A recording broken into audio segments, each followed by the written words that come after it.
Bonjour à toutes et à tous, je suis très heureux de vous retrouver pour ce nouveau numéro de votre rendez-vous quotidien. Bienvenue en Île-de-France. Une dette qui explose à plus de 3 000 milliards d'euros. Un déficit public qui devrait atteindre 5,6% du produit intérieur brut en 2024. Face à ces chiffres effrayants, le nouveau Premier ministre Michel Barnier a indiqué lors de son discours de politique générale qu'il comptait faire 60 milliards d'économies. Les collectivités locales seront mises à contribution à hauteur de 5 milliards. Tollé du côté des élus locaux, on en parle en tout début d'émission.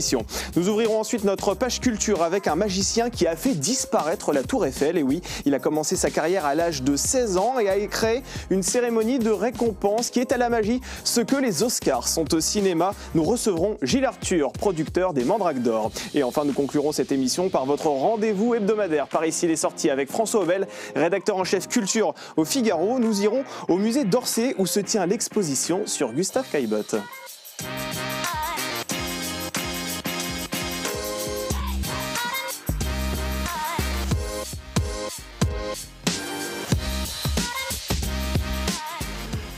Allez, il est temps pour moi de vous présenter les invités qui vont m'accompagner lors de cette première partie. Geoffrey Carvalino, vous êtes élu régional de Seine-Saint-Denis et conseiller régional Île-de-France. Benoît Perrin, vous êtes le directeur général du think tank Contribuer à l'associé. Et Christophe Michelet, vous êtes avec nous à distance et vous êtes le président du cabinet de conseil partenaire Finances Locales. Soyez tous les trois les bienvenus dans cette émission. Nous allons donc commencer cette émission justement avec cet effort de 5 milliards d'euros demandé aux collectivités locales. Laurent Saint-Martin, le ministre du Budget, a expliqué les raisons pour lesquelles les collectivités locales vont elles aussi devoir se serrer la ceinture. Je vous propose de l'écouter. Oui, la situation de nos finances publiques est grave. Et je n'irai pas par quatre chemins. La première vérité, c'est qu'en 2024, le déficit public risque de dépasser les 6% du produit intérieur brut, selon les dernières estimations dont nous disposons. Voilà pour l'annonce. Geoffrey Carvalino, je me tourne dans un premier temps vers vous. Comment les élus locaux, comment les maires ont-ils réagi lorsqu'ils ont appris qu'ils allaient aussi devoir se serrer la ceinture ? Par une profonde injustice, ouais. Parce que ça fait des années qu'on demande des efforts aux collectivités territoriales. Je vous prends l'exemple, nous à la région Île-de-France, depuis 10 ans, c'est 20% de baisse des dépenses de fonctionnement. C'est unique en France. On a le taux de dépenses de fonctionnement le plus bas par habitant. On a une très bonne note par les agences de notation, AA+, qui est intrinsèquement la note la plus haute, de plus que l'État. Et là, on va venir nous demander 81 millions d'euros si on prend la répartition qui a été faite par l'association Intercommunalité de France. C'est conséquent, mais avec Valérie Pécresse, on va l'assumer. On va l'assumer parce qu'il faut qu'on participe en fait au redressement de la France, mais ça reste profondément injuste. Et je vous prends par exemple ce que ça peut faire au niveau local. Moi, je suis élu aussi à Pantin, et à Pantin, par exemple, on devait avoir la semaine prochaine, le débat d'orientation budgétaire qui va amener au vote du budget normalement en décembre. C'est comme ça depuis un certain nombre d'années. On vote le budget avant fin 2024 pour le budget 2025. Et bien là, tout va être retardé. Pourquoi ? Parce que aujourd'hui, les collectivités territoriales ne savent pas très bien combien elles vont devoir donner. Il y a quelques associations qui ont fait des coups. Et pour Pantin, c'est à peu près 2 600 000 euros. Mais c'est tout de suite, on va vous ponctionner sur l'investissement, sur le fonctionnement et comment, en quelques semaines, aussi, les collectivités territoriales vont devoir faire un effort conséquent. Donc vous dites, effectivement, on va l'assumer avec Valérie Pécresse, mais vous n'y êtes pas défavorable, en réalité. C'est injuste, ouais. C'est ce que je disais, c'est-à-dire qu'en fait, là, on a quelque chose de profondément injuste, et en plus... Mais l'État est dos au mur, il doit trouver de l'argent. Et en plus, vous savez, c'est même pas 5 milliards pour les collectivités territoriales, c'est beaucoup plus, c'est 6 milliards 3. Oui. Pourquoi ? Parce que vous avez la caisse de retraite de la fonction publique territoriale, qui n'est pas en bonne santé financière, et pour l'ensemble des collectivités territoriales, ça fait 15,75% de ces 40 milliards d'euros qu'il faut trouver, alors qu'en 2023, c'était 3,5% le déficit public pour les collectivités territoriales. Donc, c'est pas à nous vraiment qu'il faut faire les efforts conséquents. Nous, c'est une participation, on va dire, des collectivités territoriales.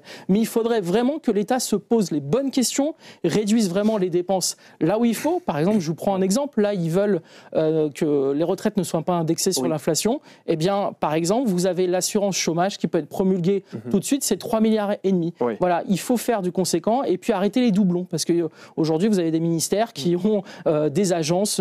Et donc tout ça, il faut vraiment se mettre autour d'une table et l'État doit vraiment faire les efforts parce que si on continue comme ça, les générations futures vont vraiment devoir payer cette dette colossale. Benoît Perrin, quand on parle en milliards, c'est vrai qu'on a du mal à imaginer le montant dont on parle. C'est très compliqué pour les téléspectateurs et téléspectatrices qui nous regardent. Est-ce que c'est beaucoup d'argent ? Alors pour donner une référence, c'est à peu près la moitié du budget de la justice. L'effort qui est demandé en fait aux collectivités locales. Ouais. Alors là, j'aurais tendance à vous dire, on est vraiment dans un débat assez classique de la vie politique française dans lequel le contribuable est finalement entre le marteau et l'enclume. C'est-à-dire qu'on a d'un côté l'État qui nous dit « Ah ben moi je peux pas trop faire d'efforts, j'en fais déjà beaucoup ». On a les collectivités locales qui nous disent, et c'est pas les plus mauvais gestionnaires, mais qui disent « Je veux pas faire d'efforts ». Et après on dit la dernière sphère, la protection sociale, ah ben non, c'est trop compliqué d'y toucher. Moi j'ai envie de dire, très simplement, il suffit de regarder la cartographie de la dépense publique française pour en fait, je crois, avoir une meilleure vision des choses. La dépense publique qui concerne la sécurité sociale, en gros la protection sociale, c'est 50% de la dépense publique. L'État, c'est 30% et les collectivités locales, c'est 20%. Donc c'est-à-dire qu'en gros, les collectivités locales sont à l'origine de 20% de la dépense publique et on leur demande un effort sur donc, les 40 milliards qui sont demandés d'à peu près 12,5%. Donc c'est injuste aussi selon vous ? Je ne trouve pas que ce soit injuste. Moi je pense qu'il faut faire absolument des efforts à toutes les strates justement de l'État, des collectivités locales et de la sécurité sociale parce que sinon le contribuable regarde le match en disant les pouvoirs publics se renvoient la balle en disant c'est pas de ma faute. Objectivement, un des poisons de la France, c'est le niveau de dépenses publiques. On a un niveau de la dépense publique qui est à peu près de 57%, soit 7 points de plus que nos voisins européens. Et là, je vais vous donner un autre chiffre, c'est à peu près 200 milliards. Donc vous voyez, on a à peu près 200 milliards d'écart par rapport à nos voisins européens. Et là, on fait un petit effort de 40 milliards et on demande, dans cet effort de 40 milliards, un effort de 5 milliards aux collectivités. Ça ne me semble pas délirant, compte tenu surtout des chiffres qu'on vient d'avoir. C'est-à-dire qu'on voit que depuis les 8 premiers mois de l'année, l'augmentation importante des dépenses de fonctionnement, c'est à peu près 6%. Au niveau des collectivités locales, et de l'investissement, c'est 11%. Donc on voit quand même qu'il y a une dérive des dépenses des collectivités locales. Je crois qu'il faut y mettre un terme. Christophe Michelet, vous êtes avec nous à distance. On a parlé de dépenses publiques qu'on a qualifiées à l'instant de poison. Est-ce que l'antidote, justement, ce sont ces 5 milliards d'économies, selon vous ? Sûrement pas, en fait. Parce que les 5 milliards, on parle de ponctionner les recettes. Et le schéma mental qui est derrière ça, c'est de dire si on réduit les recettes des collectivités, elles vont mécaniquement réduire leurs dépenses. Alors, ça n'est pas vrai pour 2 raisons. D'abord parce que sur le fonctionnement courant, on a des dépenses qui sont rigides, c'est-à-dire que pour une grosse partie, la masse salariale, et du fait du statut de la fonction publique, mais aussi tout simplement parce que les agents, ils exercent des missions de service public pour les usagers. Les augmentations aussi des fonctionnaires qui pèsent aussi dans les dépenses. Pardon ? Il y a aussi l'augmentation des fonctionnaires territoriaux aussi qui pèsent dans les dépenses des collectivités territoriales. Oui, alors pas spécifiquement sur l'année 2024. Là, on est sur une tendance de long terme. Oui, c'est vrai, le nombre d'agents territoriaux augmente. Les missions augmentent aussi. Il faut quand même... y a un élu local et régional sur le plateau. Quasiment une grosse partie des services publics que vous ou moi nous utilisons du matin au soir sont directement ou indirectement gérés par les collectivités. Donc cet argent, il y a sans doute des effets d'optimisation, je suis bien placé pour le savoir, mais globalement, il est utilisé pour satisfaire les besoins des usagers. Donc là, on dit aux collectivités, vous allez avoir 5 milliards essentiellement en fonctionnement, c'est-à-dire dans la gestion courante. Débrouillez-vous avec ça. Concrètement, qu'est-ce qui va se passer ? Il y a 2 options. Comme les dépenses ne pourront pas rapidement freiner, ça va diminuer ce qu'on appelle l'autofinancement et les collectivités auront moins d'argent pour investir. Sachant que c'est évidemment compliqué pour les élus locaux parce qu'on arrive en deuxième partie de mandat pour les maires, les présidents d'interco, et que c'est le moment où les investissements augmentent. C'est pour ça qu'on a cet effet d'augmentation des investissements, parce qu'on est dans un cycle où en début de mandat, et là en particulier ce mandat avec le Covid et ainsi de suite, ça a retardé le démarrage habituel. Donc là, on est 2024, 25, 26 sur une période du mandat où les investissements s'accélèrent. Quand on a commencé à construire une piscine, on ne peut pas la laisser à l'arrêt. Christophe Michelet, je vais vous rendre la parole dans un instant. Je voudrais juste que l'on écoute cette sénatrice LR de Paris, Agnès Evren, parce que c'est vrai que certains élus estiment que des mesures d'économie sont nécessaires. Et un peu comme vous, finalement, Geoffrey Carvalino, on se rend compte que quand il s'agit effectivement des collectivités locales, eh bien, ces élus sont un peu plus pondérés. Écoutez.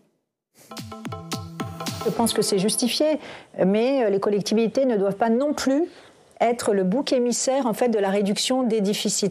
C'est vrai que les collectivités ont augmenté leurs dépenses. Bon, les dépenses, on le sait, elles ont augmenté notamment parce qu'il y a eu la revalorisation aussi des fonctionnaires. Donc oui, les collectivités doivent participer à l'effort. Vous savez, encore une fois, je le redis, l'heure est absolument grave.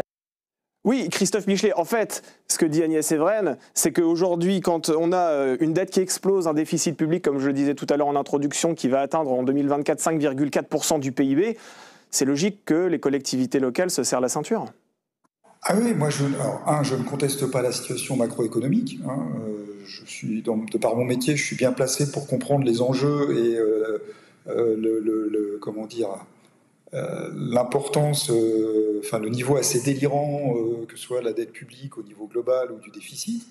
Après, il faut quand même, et c'est inévitable, j'ai envie de dire, je ne me prononce pas sur le fait que ce soit juste ou pas, mais en tout cas, ça me paraît inévitable qu'à partir du moment où l'État, les organismes de protection sociale vont subir des économies, les collectivités prennent leur part. La question, ce sont les conséquences, en fait.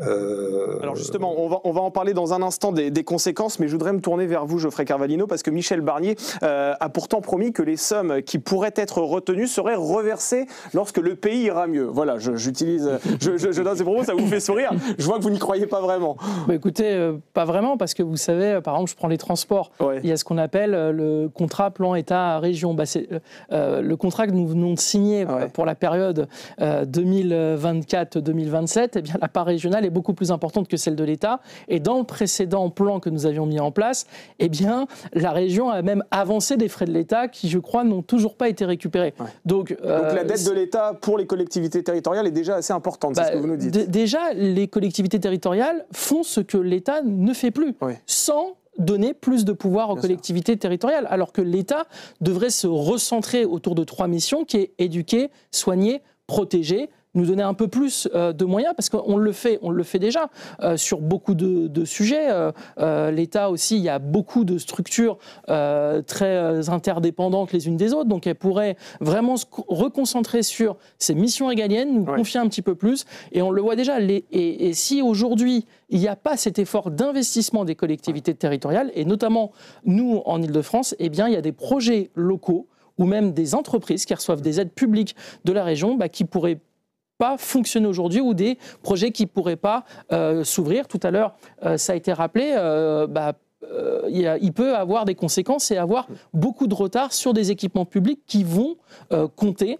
Et c'est vrai que sans les collectivités territoriales, sans notre force d'investissement, eh bien, il y a beaucoup de projets aujourd'hui qui ne sortiraient pas ou qui vont peut-être s'arrêter. Benoît Perrin, c'est vrai qu'on parle aujourd'hui de mesures d'économie assez importantes. On parle de ce sujet-là aujourd'hui dans Bienvenue en Ile-de-France, mais ce n'est pas la première fois que les collectivités locales doivent se serrer la ceinture. J'ai l'impression que c'est un sujet qui revient quand même chaque année sur le devant de la scène. Et puis c'est très juste, mais ce qui m'embête un peu dans le discours souvent des élus, c'est que je crois qu'il nie un peu le problème en disant en gros on ne peut pas faire d'efforts et donc du coup l'effort ne doit pas peser vraiment sur nous. On a un rapport de la Cour des comptes qui est sorti la semaine dernière qui nous dit que les collectivités locales ont 3 axes vraiment de progression. 1, le nombre de fonctionnaires, c'est un secret pour personne, que le nombre de fonctionnaires a explosé dans les collectivités locales, plus 44% en 25 ans.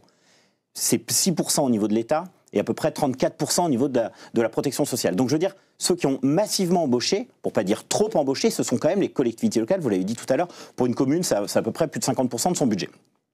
Donc oui, la Cour des comptes demande globalement une économie de 100 000 suppressions d'emplois. 100 000 suppressions d'emplois, et donc ils l'ont dit. Et on voit tous les syndicalistes, justement, pour ne pas dire les défenseurs des collectivités locales, qui nous disent « Ah non, il ne faut pas toucher ». 100 000 suppression d'emplois, c'est à peu près 5% des effectifs. Donc je veux dire, quels que soient finalement les efforts qu'on demande, on a l'impression que les élus sont jamais partants pour faire cet effort. Deuxième point, on voit qu'il y a une explosion de l'absentéisme dans la fonction publique. Là aussi, ce sont des coûts. On voit aussi qu'il y a beaucoup de congés dans la fonction publique. Et c'est vrai qu'on est en droit de se demander quand même si c'est normal qu'il y en ait autant, notamment des autorisations spéciales d'absence, par exemple, ce qu'on appelle des jours des maires, attribués de manière un peu discrétionnaire par les maires. Et puis, troisième axe d'amélioration, c'est le partage des bonnes pratiques, où là, la Cour des comptes nous dit, en gros, sur la politique des achats, on pourrait quand même mutualiser les forces, ou en tout cas essayer d'échanger bonnes pratiques pour optimiser les coûts. Et voilà, 3 axes de progression vraiment très concrets qui rapportera à peu près 4 milliards d'euros sur 6 ans. Alors justement, tant que vous parlez de l'absentéisme, il y en a un qui en parle très bien de ce problème, c'est Pierre-Yves Bournazel, le conseiller de Paris, je vous propose de l'écouter. Le taux d'absentéisme des agents s'élève à près de 10%, soit 2 fois plus que dans le privé. C'est un coût estimé à 250 millions d'euros, soit l'équivalent de 5 000 agents. Ce taux d'absentéisme à la ville témoigne d'un découragement des agents de terrain dû à un manque de reconnaissance professionnelle et de valorisation salariale attractive. Tous les jours, 135 agents sur 403 manquent à l'appel. Quelle réponse amenez-vous à cela? Madame la maire de Paris, vous nous promettiez il y a 2 ans un plan d'économie sur le fonctionnement et le train de vie de l'hôtel de ville, un plan de 250 millions d'euros. Je m'en étais alors réjoui, mais nous attendons toujours ce plan d'économie.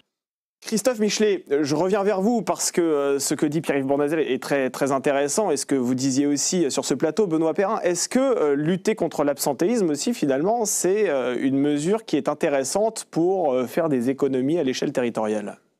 Allez, toutes les mesures qui permettent d'optimiser la dépense sont intéressantes. Et moi, je crois que, contrairement à un discours tenu par certains, mais chacun effectivement est libre d'avoir son opinion, la plupart des élus, en tout cas moi, les collectivités pour lesquelles nous travaillons, nous intervenons régulièrement sur ces sujets. C'est-à-dire qu'il y a la préoccupation, elle est partagée par la plupart des élus, d'optimiser la dépense. Alors, est-ce que c'est faire des économies, c'est-à-dire dépenser moins une année que l'année précédente? C'est pas forcément ça, mais en tout cas c'est dépenser mieux. Et les directeurs généraux des services et leurs équipes qui pilotent des collectivités, ça les amuse pas d'avoir des agents absents, c'est pas de gaieté de cœur. On n'est pas dans une forme de laisser aller. Chacun essaie de faire de son mieux. Je note quand même que M. Bournazel, dans son intervention, cite comme cause de l'absentéisme l'absence de valorisation salariale, c'est-à-dire sous-entendu que les agents ne sont pas assez payés. Mais en même temps, on dit qu'il faut dépenser moins en masse salariale. Donc, comment est-ce qu'on fait, sachant que, globalement, la politique salariale des collectivités, elle est en grande partie guidée par l'État. Si les coûts salariaux ont augmenté en 2023-24 pour les collectivités, c'est parce que le gouvernement de l'époque a décidé d'une augmentation de ce qu'on appelle le point d'indice.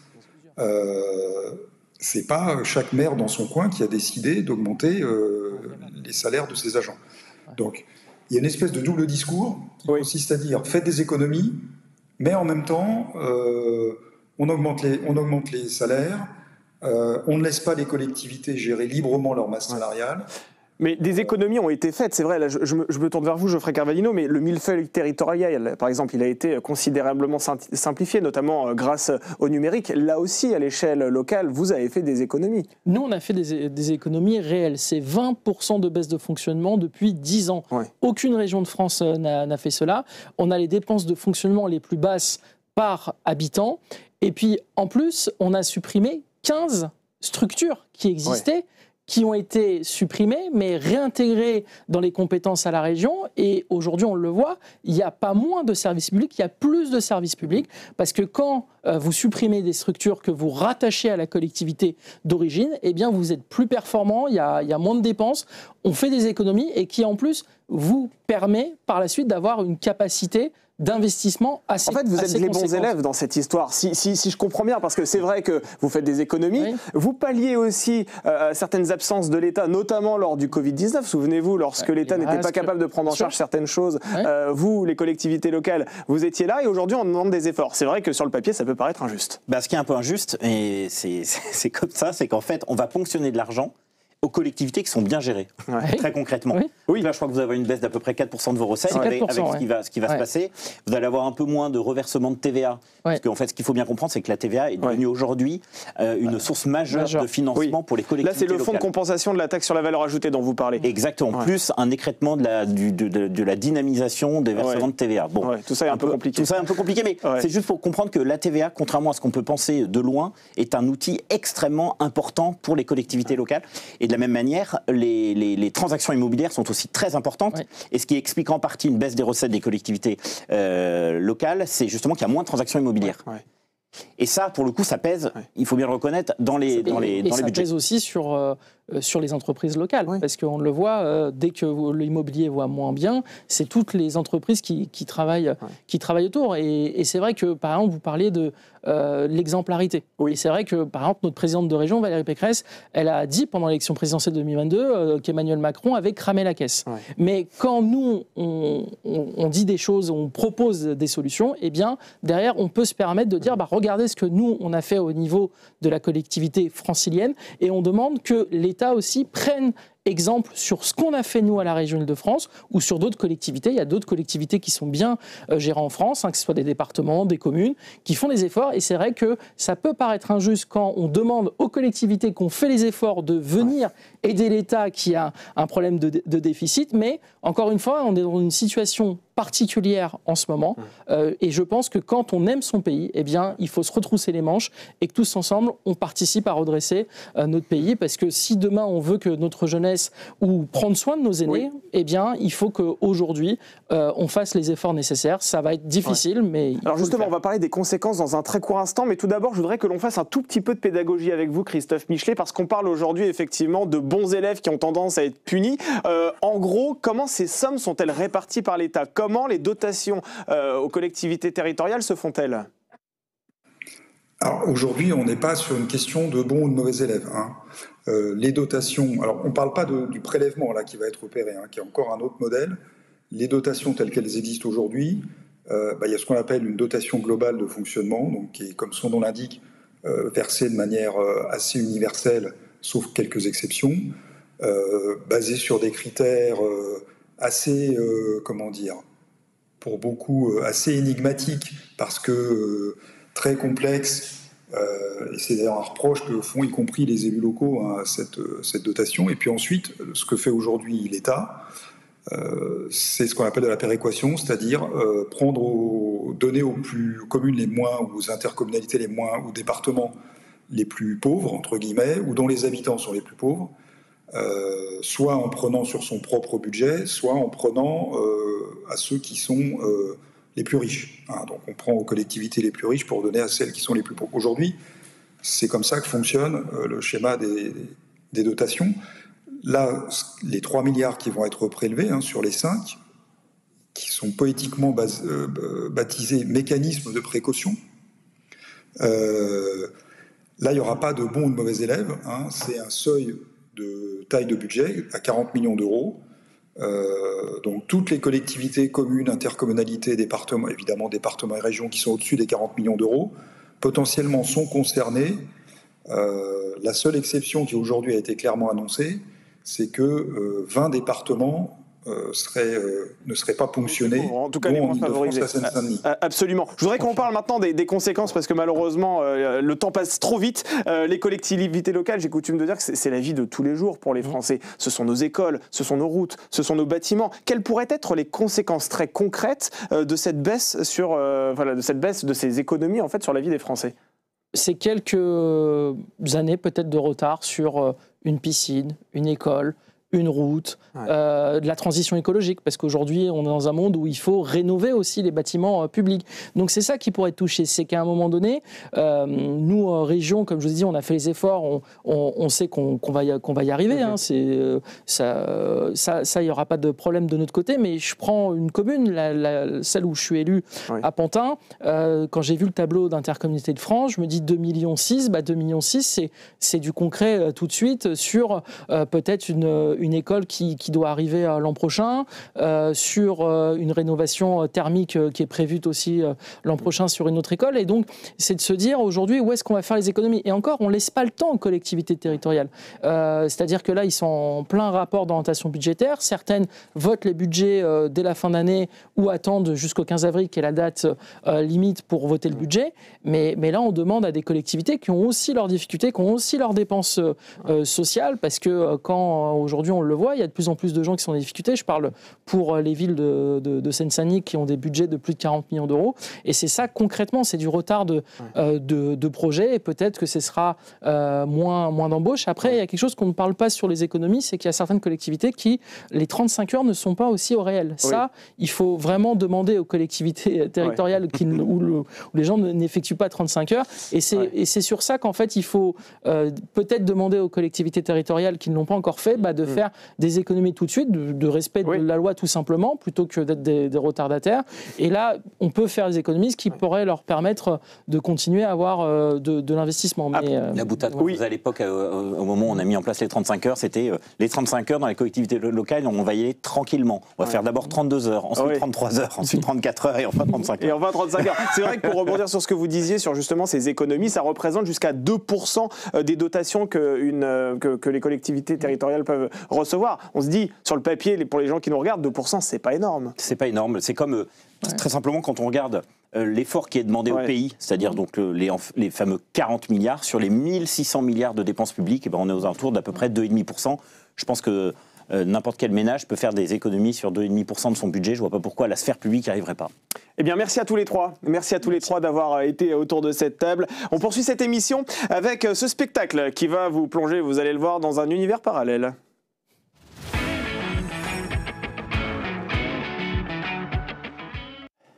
Allez, regardez, là j'ai un doigt, là j'en ai un autre, clac, là il y en a deux. Vous voyez, ça c'est le type de tour de magie que vous ne verrez jamais dans les Mandrakes d'Or. Pourquoi ? Parce que il s'agit du rassemblement des meilleurs magiciens du monde entier. Et nous sommes très fiers de recevoir celui qui a donné naissance à cette immense fête. Bonjour Gilles Arthur. Bonjour, je suis désolé pour ce tour de magie hyper simple, à mon avis. On a tous commencé par là. Du moment que ça fait rêver, tout va bien. Je suis pas sûr que ça fasse rêver grand monde. Alors les Mandrakes d'Or, donc ce sera ce mardi 22 octobre au Casino de Paris. Vous êtes le créateur et producteur de cette cérémonie de récompense. La 35e édition se tiendra donc à ce moment-là. Elle sera animée par Maxime Guény et Charlotte Bermond. Pour que l'on comprenne bien, ça représente quoi les Mandrakes d'Or pour un magicien ? Est-ce que c'est une forme de Graal ?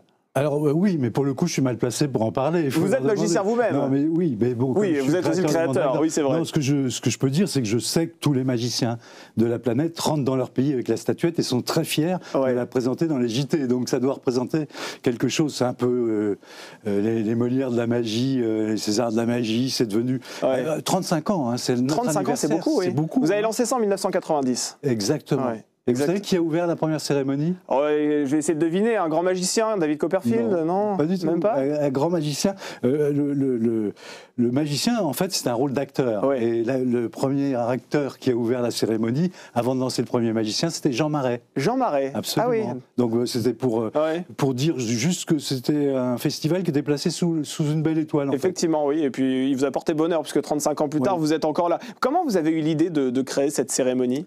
Alors moi, je fais de la magie depuis toujours. Les visiteurs du mercredi, Christophe Izard, Patrick Sabatier, Soisy Corne, Zorro, Guy Dru, Marc Menant, toute cette bande des visiteurs du mercredi sur TF1 qui faisaient des cartons d'audience à l'époque, avec 3 chaînes. Et donc j'ai nagé dans cet univers depuis toujours. Et je connaissais donc les plus grands magiciens de la planète. Et en France, on ne les connaissait pas. On connaissait évidemment les Majax, Garcimore, Webb, etc. Mais on ne connaissait pas les plus grands magiciens de la planète. Et donc j'ai eu envie de les faire découvrir tout simplement au plus grand nombre. Pourtant, il y avait beaucoup d'émissions autour de la magie aussi à la télévision à ce moment-là. Est-ce que Patrick Sébastien avait déjà commencé ces émissions ? Sébastien est arrivé après. Il est arrivé après. Attention, magie. La première émission de magie, c'était dans les années 90, grâce à une grande dame de la télé qui s'appelait Sabine Mignot. Et donc il m'a demandé de faire un prime sur la magie, qui a été présenté par Vincent Perrault, et j'étais le magicien, le fil rouge. Et pour créer un électrochoc, pour tout vous dire, la magie évolue tout le temps, et dans ces années 90, on a créé un électrochoc, puisque dans le monde, en fait, on a créé des ce que j'ai appelé moi des méga-illusions. C'est des illusions géantes, surdimensionnées. En fait, c'était peut-être inconsciemment l'envie d'attirer les médias et le grand public sur la réflexion de la magie et sortir du petit tour pour les enfants. Alors Gilles Arthur, ce que vous dites est très intéressant parce que si vous avez créé les Mandrakes d'Or, c'était pour que le grand public aussi puisse connaître les plus grands magiciens du monde. Mais force est de reconnaître que si vous vous baladez dans la rue et que vous demandez le nom d'un magicien, on va tout de suite vous sortir le nom de David Copperfield. Pas du tout. Peut-être Houdini. Allez. Mais je pense qu'il n'y a pas beaucoup de magiciens connus. Il se passe quelque chose historiquement qui est absolument incroyable, mais je crois que c'est pas que dans le domaine de la magie. En fait, en fonction des générations et de l'âge qu'on a, on ne cite plus le même magicien. Ah, c'est vrai. Voilà. Il y avait une époque, Majax, Garcimore, Copperfield, Siegfried Roy, mais maintenant... Enfin, Majax est connu parce que Emmanuel Macron l'a réutilisé récemment dans un discours. Mais enfin, Majax, beaucoup se sont demandé qui était cette personne quand même. Vrai. Il faut rappeler quand même parce que... il faut respect au plus grand. C'est le premier magicien médiatique en France et il a fait beaucoup de bien pour la magie et surtout contre les escrocs de la parapsychologie. Donc voilà. Mais si vous posez la question à un jeune de la nouvelle génération, ils vont plus vous citer Penn and Teller, ils vont plus vous citer les Ehrlich Brothers. Donc en fait, chaque génération a ses magiciens vedettes. Très bien. Et vous l'avez déjà croisé, je reviens sur David Copperfield parce que ça reste quand même le magicien important. Vous les avez déjà croisés sa route ? Écoutez, notre mission sur les Mandrakes d'Or, c'est de recevoir tous les plus grands magiciens du monde. Donc, Copperfield est évidemment l'un de ses plus grands magiciens du monde, donc il a été Mandrake d'Or il y a bien longtemps. Et il est vu physiquement sur scène. On l'a eu même 2 années sur les 35 ans, et évidemment David Copperfield marque l'histoire. Mais vous l'avez évoqué tout à l'heure, donc vous avez cité Robert Houdin, ça c'est génial parce qu'en fait, historiquement, le plus grand magicien de tous les temps, c'est Robert Houdin. Et la France est le pays de la magie, il faudrait le répéter à notre gouvernement, pour qu'ils en tiennent un peu compte, mais d'où la maison de la magie à Blois, qui est finalement la ville natale de Robert Houdin, du plus grand magicien historique. Et je ne sais pas si j'ai le temps, mais en fait, c'est parce qu'il a séparé la magie noire de la magie blanche, et il a appelé la magie de spectacle la magie moderne. C'est le père de la magie moderne. Alors, si on revient aux Mandrakes d'Or, sur la base de quels critères les magiciens sont-ils récompensés ? Ah bah écoutez, on a bien évidemment que j'ai voulu me mettre en retrait par rapport à tout ça, parce que l'objectivité absolue n'existe pas. C'est pas vous qui choisissez, qui sélectionnez les magiciens. Voilà, c'est-à-dire qu'on a des associations. En fait, on a comme une toile d'araignée dans le monde entier avec des associations. D'ailleurs, on a dans notre nouvelle édition cette année le champion du monde. Tous les 3 ans, il y a un champion du monde. Il est belge, il a été nommé en 2022 à Québec, et il sera pour la première fois sur une télévision française, chez nous, au Mandrakes d'Or. Donc on est évidemment fiers de ça. Mais donc il y a des associations dans tous les pays du monde. On demande à ces structures associatives de citer, parce que le grand public ne connaît pas forcément tout le monde, de citer les plus grands magiciens du monde des pays. On fusionne les listes, on obtient grosso modo entre 30 et 40, ça dépend des années, listes de noms de magiciens qui méritent de faire partie des plus grands magiciens du monde. Et là, j'avoue que j'ai une petite patte personnelle. Donc dans cette liste, évidemment, s'il y a Copperfield et qu'on l'a déjà eu, on va prendre le numéro 2 ou le numéro 4. Donc on compose après un programme le plus éclectique et le plus spectaculaire et varié. En fait, c'est comme je dis toujours, mais vous voyez ma passion, ça reste je reste dans l'intégrité de ça. En fait, on a des pièces d'un puzzle avec des couleurs différentes, des émotions différentes de magie. Et moi, mon rôle, c'est de composer un tableau le plus joli possible. En tout cas, il est très joli parce que c'est vrai que chaque année, on a l'occasion de le voir, notamment sur C8. On rappelle que les Mandrakes d'Or seront encore diffusés à la télévision cette année pendant les fêtes de Noël. C'est aussi un spectacle, les Mandrakes d'Or, parce qu'on parle d'une cérémonie de récompense. C'est un spectacle. C'est la spécificité. Avec effectivement des numéros qui se succèdent sur scène. Là, globalement, quels sont les tours qui se succéderont au Casino de Paris ? Alors, j'aime beaucoup votre remarque parce que c'est une spécificité unique au monde. C'est-à-dire que c'est une cérémonie qui n'est pas une cérémonie. Oui, absolument, c'est ça. C'est pas une cérémonie où les magiciens attendent qu'on leur redonne une statuette, comme ça peut être un petit peu le cas au César. On les a nommés avant, ils sont nommés avant, ils viennent, ils présentent leur show. Donc c'est un spectacle. Et en ponctuation, au lieu de les applaudir, on leur rend hommage en leur remettant la statuette des mains d'une personnalité célèbre, de Jean Marais au nul, de Serge Lama à je ne sais qui. Enfin, et quelles sont les personnalités cette fois-ci que vous aurez sur les Mandrakes d'Or ? C'est une surprise ? C'est secret, oui. Oh, dites donc, je pensais qu'il y avait les codes nucléaires, moi, qui étaient secrets. Et vous n'allez pas faire de tour sur scène ? Non, justement, moi je prends ma distance par rapport à ça. J'ai suffisamment de travail pour concocter ce show et le gérer au mieux. Mais par contre, il y a des surprises. Charlotte et Maxime, par exemple, cette année, on va faire un numéro. Vous parlez les deux présentateurs, hein, oui. Pardon, oui. Nos deux animateurs depuis 7 ans, qui sont pour moi le couple de présentateurs les plus glamour du PAF. Je les adore, ils le savent, et ils ont amené de la modernité à ce show. Et cette année, on leur a réservé une surprise en entrée, mais ils la connaissent. C'est-à-dire qu'ils vont faire un tour à la David Copperfield. Ah, formidable. On a hâte de voir ça. Alors, comme vous n'allez pas faire de tour de magie lors des Mandrakes d'Or, j'ai envie de vous proposer que vous en fassiez un maintenant, si vous avez la possibilité, quoi. J'ai la possibilité. J'aimerais bien, parce qu'on a envie d'être émerveillé, vous voyez. Par où Alors, écoutez, vous avez une caméra qui vous filme juste en face. Alors là, on voit, vous avez une balle jaune. Oui, c'est ce qu'on a. En fait, il y a plusieurs catégories. La manipulation, c'est très simple. On prend une balle, on la met dans la poche. Oui, absolument. Et pof, elle réapparaît dans la main. Ah d'accord, très bien. On la met dans la poche, elle réapparaît dans la main. Alors ce qui est pratique dans la magie, c'est... Attendez, vous en avez 10 dans la main, là, en réalité, non ? Il n'y en a qu'une. Enfin, en réalité, vous voyez, même si je la pose là, de toute façon, elle passe quand même. Je pense autant que je veux. Jusqu'au moment où on a compris qu'il ne faut pas chercher à comprendre, c'est de la magie. En fait, c'est frustrant, vous savez, parce qu'on se sent manipulé dans ces conditions.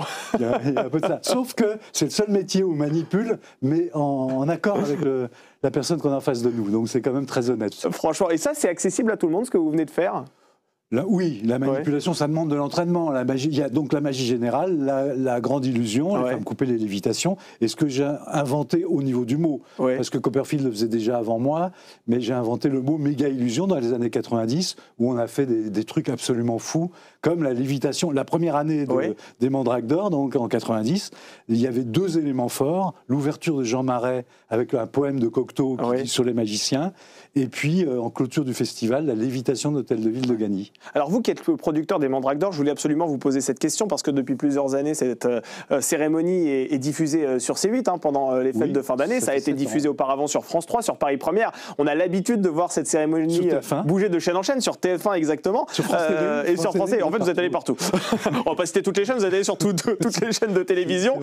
Et il se trouve que C8 va s'arrêter peut-être à partir du 1er mars prochain. Si cette chaîne n'existe plus, l'année prochaine, est-ce que vous savez quel diffuseur serait peut-être intéressé ? On va essayer de réapparaître ailleurs ou de réapparaître sur la même chaîne si toutefois il y avait un tour de magie et qu'elle continuait d'émettre. Mais j'en profite pour remercier quand même C8 parce que 7 ans de diffusion, c'est toute une décennie de valorisation de l'art magique. Absolument. Et c'est la seule chaîne qui l'a fait pour l'instant. Alors vous, c'est vrai que vous êtes un magicien, vous êtes passionné, on le sent. Comment vous êtes tombé dans ce monde de la magie ? J'ai dit tout à l'heure en introduction que vous aviez commencé votre carrière à l'âge de 16 ans. C'est tout à fait ça. Moi, en fait, j'étais comme beaucoup d'adolescents, je ne savais pas trop ce que je voulais faire plus tard. Et puis, j'ai un magicien qui est venu chez moi à l'anniversaire de mon frère. Et j'étais fasciné tout de suite. Et alors, je ne sais pas comment, je sais pas d'où m'est venu ce dynamisme, mais quelques semaines après, j'étais devenu magicien dans des associations dont je parlais tout à l'heure. Et puis quelques mois après, j'étais devant Christophe Izard, le papa de Casimir, des visiteurs du mercredi, et je devais être convaincant puisqu'il m'a dit Gilles, on est en fin de saison, viens faire quelques tours. Et puis ça a donné naissance à La Magie c'est facile dans les visiteurs, et c'est parti. Je n'ai jamais cessé finalement d'être lié à la télévision. Et quels sont vos modèles ? Est-ce que vous aviez eu un mentor à un moment donné, des magiciens vraiment qui vous ont donné envie de faire votre métier ? Alors, inévitablement, je vais vous parler de David Copperfield. Sur les gros trucs, David Copperfield a poussé jusqu'au bout le maximum de mise en scène, de valorisation, de l'effet magique, l'émotion magique. Parce que c'est beaucoup plus complexe que ce qu'on croit, la magie. On peut faire rire, on peut amuser, mais on peut aussi faire un tableau artistique incroyable. D'ailleurs, si je ne m'abuse, est-ce que vous connaissez un autre artiste qui peut, en 6 minutes, dans n'importe quel pays du monde, de Tokyo à Rome, en passant par Paris ou Québec, mettre une salle debout ? Ah, franchement, non. Honnêtement, non. Moi, j'en connais des artistes qui sont capables de lever tout le monde. Alors, donc, pour répondre à votre question, David Copperfield, après, moi, j'ai évidemment un magicien qui m'a marqué à vie, que j'ai découvert au Crazy Horse, même adolescent. et qui était, ne me posez pas d'autres questions là-dessus. Ah oui, qu'est-ce que vous faisiez au Crazy Horse, Gilles Arthur? J'allais voir les magiciens. Vous avez raison, c'est une institution de la vie parisienne. Voilà. On va pas forcément voir des magiciens quand on va au Crazy Horse, mais il y avait un magicien, peut-être que certains s'en souviennent d'ailleurs, parce qu'il a fait un tour du monde, il y avait un magicien fabuleux qui s'appelait Norm Nielsen, et qui faisait voler un violon qui jouait tout seul. Mais comment on devient magicien? Est-ce qu'il existe des études, des écoles de magie? Est-ce que c'est aussi grâce au livre que vous avez face à vous que l'on peut aussi apprendre la magie? Ça c'est de l'initiation, c'est pour dire qu'il faut apprendre des tours de magie, évidemment, pour faire de la magie, mais après, il faut connaître... Enfin, c'est comme un journaliste, chanteur, on peut faire ça... oui, mais chez nous, vous voyez, pour le journalisme, c'est un bon exemple, parce qu'il existe des écoles reconnues qui permettent d'encadrer la profession, quelque part. Est-ce que pour la magie, c'est la même chose? Est-ce que la plupart sortent des écoles Il y en a beaucoup quand même, oui. Alors, pas tous, effectivement, mais il y en a beaucoup qui sortent des écoles de journalisme. Nous, c'est des structures associatives. Donc, c'est un peu ces écoles de la magie qui permettent de découvrir, de rentrer dans l'univers, d'apprendre des secrets, etc. Mais après, c'est beaucoup de travail. C'est plus comparable à des musiciens, en fait. Vous voyez, alors justement, c'est intéressant cette comparaison avec les musiciens parce que quand on voit quelqu'un jouer de la guitare, on a tendance à croire que ce n'est pas forcément à la portée de tout le monde. Si on a deux mains gauches, par exemple, est-ce qu'on peut quand même devenir magicien? Oui, mais peut-être d'humour, je ne sais pas. En fait, le propre de la magie, mais c'est pareil pour la musique, c'est d'être vrai. D'être soi-même. C'est-à-dire que Garcimore n'était pas un magicien de la manipulation, c'était un magicien d'humour. Et ça ne l'a pas empêché de faire une carrière. Éric Antoine, par exemple, aussi. Éric Antoine, dans cette génération. En fait, il y a des générations. Vous n'avez pas connu, il y avait Macronet, un type justement qui faisait... Le Crazy Horse n'y voyait pas de... Décidément, vous y retournez souvent.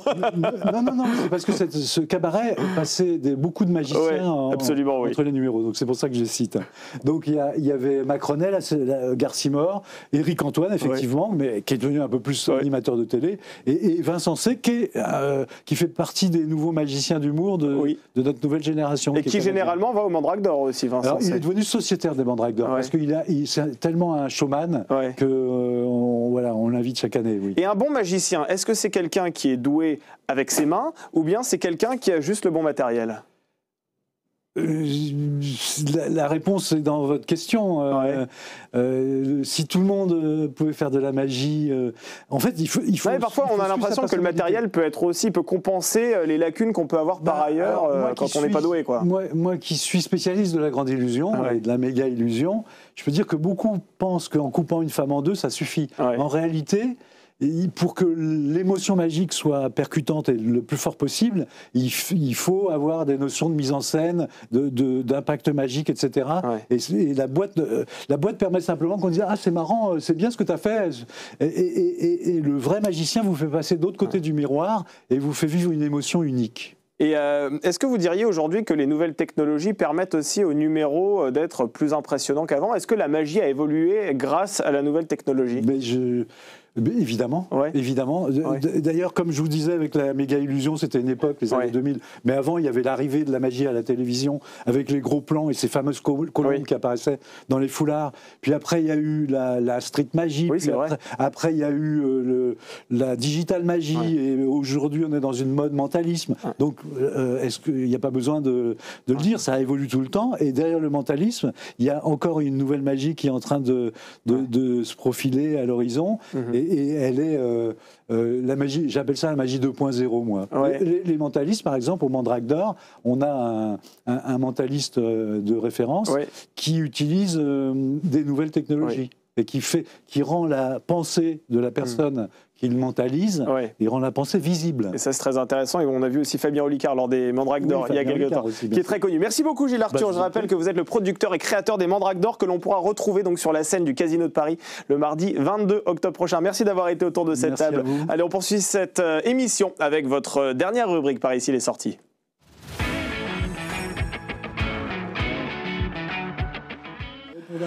Bonjour François Aubel, j'espère que vous allez bien, c'est toujours un plaisir de vous retrouver ici parce que grâce à vous, on ne s'ennuie jamais les week-ends, vous voyez. Allez, aujourd'hui vous allez nous parler de l'événement de cette rentrée culturelle, l'exposition Caillebotte, Peindre les hommes, ça dure jusqu'au 19 janvier au musée d'Orsay et c'est fabuleux. Ah oui, c'est le plus bel accrochage que vous pouvez voir en cette rentrée, 65 tableaux au musée d'Orsay, c'est fabuleux. C'est surtout l'occasion de rendre justice à Gustave Caillebotte parce que comme certains impressionnistes, comme Henri Cassatt, comme Alfred Sisley ou Berthe Morisot, il a été un peu oublié par l'histoire. Et c'est d'autant plus injuste qu'il a une place vraiment prépondérante dans le courant impressionniste. C'est lui qui a été mécène des impressionnistes. C'est lui qui a organisé toutes les expositions, qui a réussi à trouver des lieux. Et puis surtout, il a une originalité picturale folle qui le singularise dans ce courant. Et franchement, on peut dire que sans lui, peut-être que l'impressionnisme ne serait pas rentré dans l'histoire. On regarde la bande-annonce. Oui, c'est ce que j'allais vous proposer. On peut regarder la bande-annonce et puis ensuite vous nous dites pourquoi il faut absolument se ruer vers cette exposition, quoi.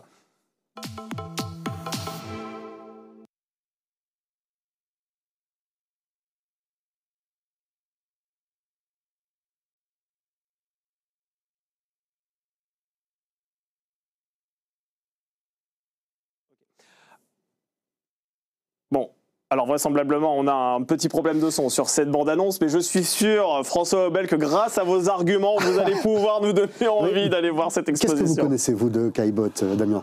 Écoutez, honnêtement, je dois vous avouer que je pêche par inculture. C'est vrai.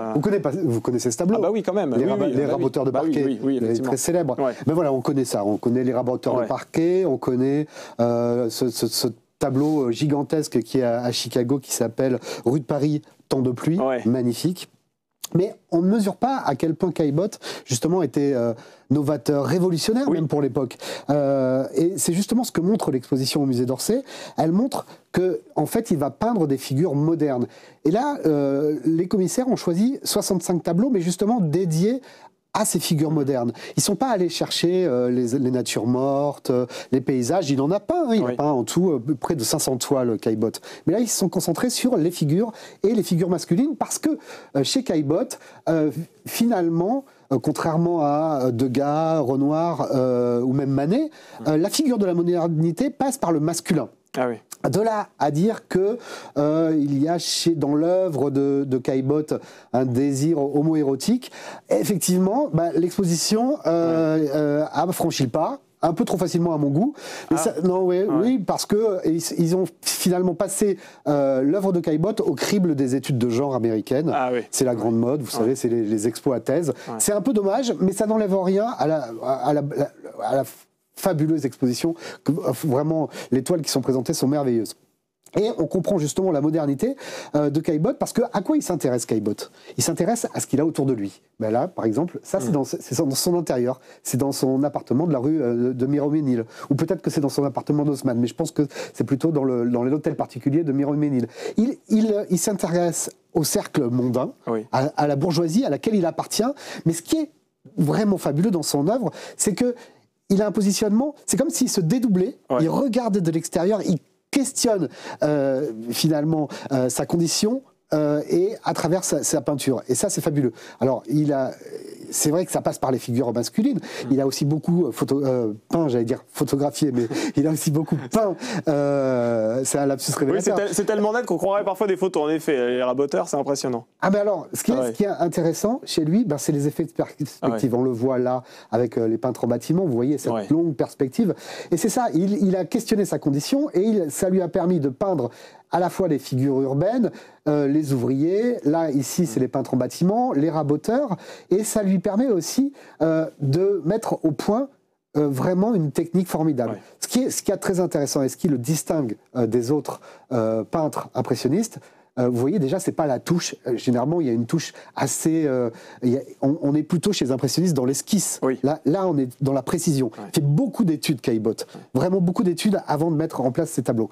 Voilà. Et donc, ce qui est très intéressant, c'est que il va toujours soigner les cadrages et des cadrages très cinématographiques, des cadrages vraiment.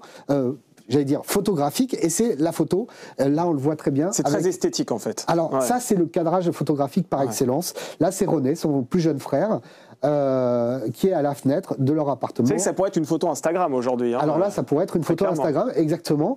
Et ce qui est très intéressant, c'est que l'autre frère de Gustave Caillebotte, Martial, faisait de la photographie. Et là, on voit encore cet effet de perspective. On va aller voir les deux petits personnages qui sont au fond là-bas et ils voient le vertige de la vie parisienne. Il y a un autre tableau qui, à mon avis, est très intéressant pour voir un petit peu comment il a recadré et décadré finalement la vie parisienne. C'est une photo, c'est un tableau qui s'appelle Une vue du boulevard d'en haut. Et là, on voit les petits personnages, les petits personnages comme ça, et on ne perçoit que les têtes, que les chapeaux de haut, des chapeaux haute forme. Et c'est ce qu'on n'avait jamais vu. Et il y a une autre toile, j'espère qu'on pourra la voir, ça s'appelle, regardez, c'est cet intérieur, Femme lisant. Wow. Alors, vous voyez comment il travaille là encore sur les cadrages et les perspectives, avec ce gros premier plan. Et vous voyez ce petit homme derrière dans le sofa. Oui, absolument. Et ben, les critiques à l'époque disaient, c'est le petit homme de Caillebotte. Mais quand on voit ces cadrages, cette technique, et justement la manière dont, à l'époque, effectivement, ça a fait scandale. Mais là, on mesure à quel point il était révolutionnaire et à quel point il était novateur. Et ce n'est pas un petit homme, mais c'est vraiment l'égal de Degas, de Monet, de Manet. Et je vous dis, vraiment, courez voir cette exposition. Franchement, vous nous avez donné envie, encore plus qu'une bande-annonce avec du son, vous voyez. Vous vouliez aussi nous parler d'une pièce de théâtre, François. Oui, alors c'est pas votre cas, mais si votre ado, parce que je sais que vous avez un enfant qui n'est pas encore adolescent, mais si votre ado vous demande, mais au fait, qui était Jacques Chirac, il faut courir applaudir la vie et la mort de Jacques Chirac, roi des Français, au théâtre du Petit Saint-Martin. Je propose qu'on regarde un petit extrait. Allez, c'est parti. De la bande-annonce. Nous sommes à armes égales, comme le dit bien l'émission, et je crois que cela va être passionnant. Monsieur Chirac, vous raisonnez que je vais à 40 ans. Il t'a parlé comme un technocrate, soyez précis. Je pensais que les Corésiens étaient mon unique source d'inspiration populaire, mais je me trompais. Hein. Qui tu espères convaincre avec un discours aussi débile? Ce qui m'intéresse, c'est vous. Oui, au grand écart. Je suis candidat à l'élection présidentielle de 1988. Pour le bien du gaullisme, il vaut mieux voter pour François Mitterrand. Achève ton masque! Achève ton masque! 2003! Quel en Irak pour moi? 2007! Référendum non! Et vote oui! 2007! Sarkozy, c'est la fin! Alors, il est de bon ton d'imiter Jacques Chirac, mais lui, il est très bien, hein, il est très fort. Alors, Julien Compagnie, que vous voyez là, et avec Clovis Foin, en fait, raconte le destin de l'ancien président de la République, mais il le raconte jamais de façon caricaturale. En fait, ce qui est très intéressant, d'abord, vous le dites très bien, il est bluffant, Julien Compagnie en Chirac, et son comparse Clovis Foin, lui, joue à la fois Pierre Juillet, qui était le conseiller de Chirac, Charles Pasqua, on l'a vu là tout à l'heure avec son Ricard, et puis aussi le chauffeur de Jacques Chirac. L'idée, en fait, de cette pièce tragicomique, c'est moins de dresser le portrait du président de la République, mais finalement de voir comment ce passionné, j'allais dire, d'art premier, a toujours revêtu des masques, et un masque d'acteur.